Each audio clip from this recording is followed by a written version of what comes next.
வாழ்க வையகம், வாழ்க வையகம், வாழ்க வளமுடன்.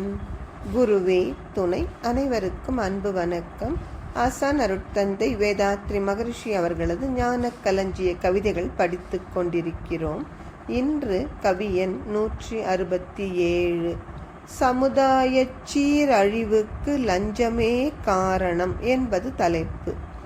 குடியாட்சி, முடியாட்சி, இராணுவத்தின் ஆட்சி, கொடுங்கோலாம் சர்வாதிகார ஆட்சி என்ற படிகள் 4 உலகில் ஆட்சி முறை உண்டு.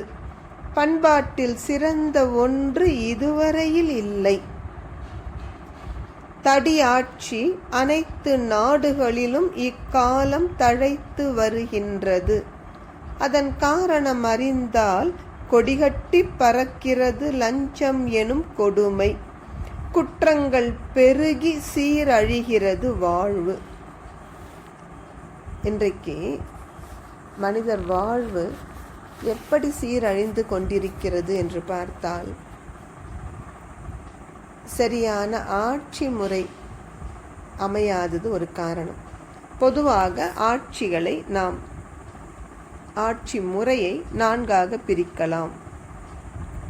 ஒரு காலத்தில் மன்னர் ஆட்சி, முடி ஆட்சி என்பதுதான் இருந்தது. இராணுவத்தின் ஆட்சியும் நடைபெற்றது சில நாடுகளில். கொடுங்கோல் மன்னர்கள் தங்கள் கைவசம் ஆட்சி பொறுப்பு வந்த பிறகு சர்வாதிகார ஆட்சி முறையையும் நடத்தி காட்டினார்கள். இப்பொழுதோ டெமோக்ரசி என்று சொல்லப்படுகிற குடியாட்சி முறை இருக்கிறது. ஆனால் இன்று வரை எந்த ஆட்சியும் பண்பாட்டில் சிறந்ததாக நமக்கு தெரியவில்லை. அது மட்டுமல்ல, தடியாட்சி இன்று உலகம் முழுவதும் உள்ள நாடுகளில் தழைத்து வருகின்றது. என்ன காரணம் இதற்கு?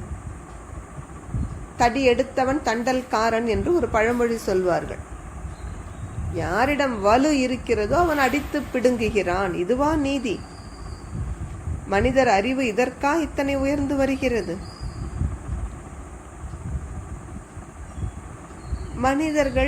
மனிதர்களை எவ்வளவு அவமதிக்கிறோம் என்று பாருங்கள். லஞ்சம் என்கிற பெயரால் ஒரு சாதாரண மனிதனுக்கு அடிப்படை உரிமைகளை அவன் பெறுவதற்கு கூட லஞ்சம் கொடுத்து பெற வேண்டியிருக்கிறது என்றால் என்ன ஒரு அவல நிலை இது! அதன் விளைவாக குற்றங்கள் அதிகரித்து மனித இன வாழ்வே இன்று சீரழிந்து போயிருக்கிறது.